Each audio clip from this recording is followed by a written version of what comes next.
Okay, now, again, this is all base here, so that's stage one of the strong base, strong acid titration. These three steps that we've done right here are the second step, or the second stage rather. And again, they are telling because they have to go through very small changes. This is a change of 0.37, which is more than the change of 0.26, which is more than the change of 0.22. So the change keeps getting bigger and bigger and bigger instead of being constant. So that means we're going to have a logarithmic drop off this time instead of an increase. But that's all stage two, where we have more base than we had acid. At this stage right here, we have total volume 06 and 06, which is 0.12. And the moles of acid equals the moles of base, which means they negate each other, so there's no excess. But again, because this is a neutralization of a strong acid, strong base, or strong base, strong acid, the excess, which could be thought of as 0, is actually 1 times 10 to the negative 7 moles per liter of hydrogen ions, because you're dealing with pH. Negative log of that, 2 decimal places, 7.00. And that is, by definition, the third stage. And anything past that is going to be stage 4. In this case, you're going to have more acid than you have base. So here we have 0.075 liters of the acid and 0.0188 of the acid, moles wise. So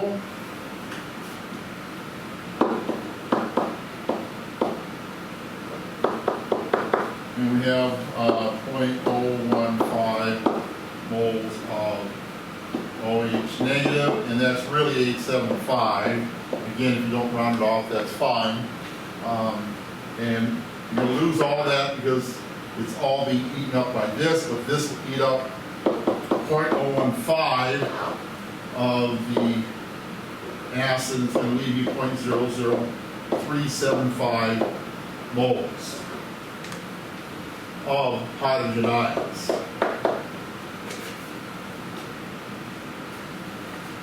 So this is now going to be 0.00375 of the hydrogen ions. The total volume of 0.075 and 0.06 is 0.135 liters. Divide the moles by the liters and you get 0.278 moles per liter of hydrogen ions. Take the negative log of that, get the pH, and get 0.56. Okay, so that's how you do the titration chart. These are the 4 stages. And again, I'll do the chart and show the stages one more time to make sure they're more clear. And I'll just do a very quick chart rather than being as definitive as I was in the first one. But basically, you're starting off high, and then drop off, and then low. And the middle of this right here is going to be the equivalence point. And the equivalence point in both the last titration we did and this titration will have a pH of 7.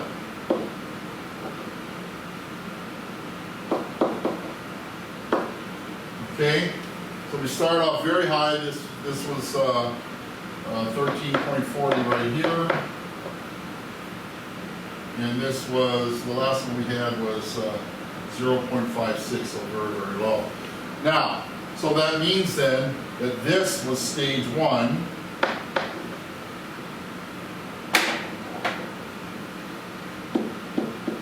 Well, let's do this off to the side so we can see it as we go through this. So stages.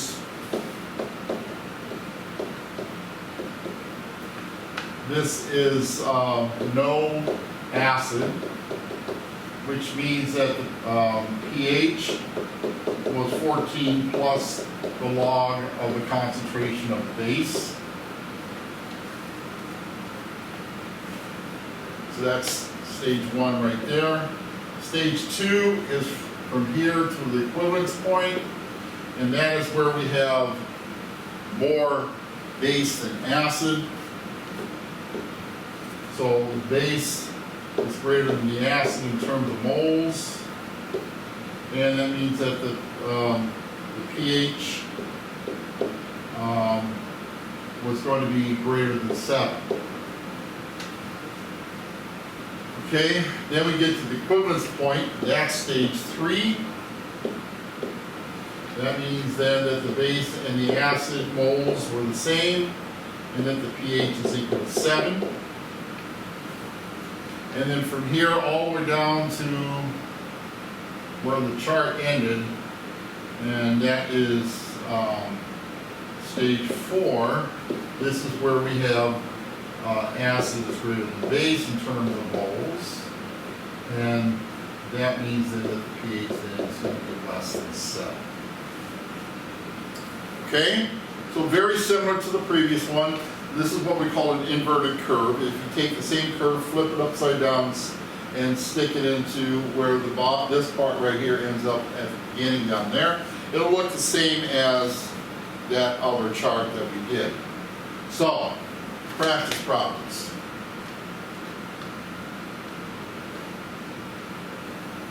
Again, 2 charts, not as many as components as we had in the last assignment, but enough to keep you busy. And hopefully by the end of it, you'll be old pros. Have fun.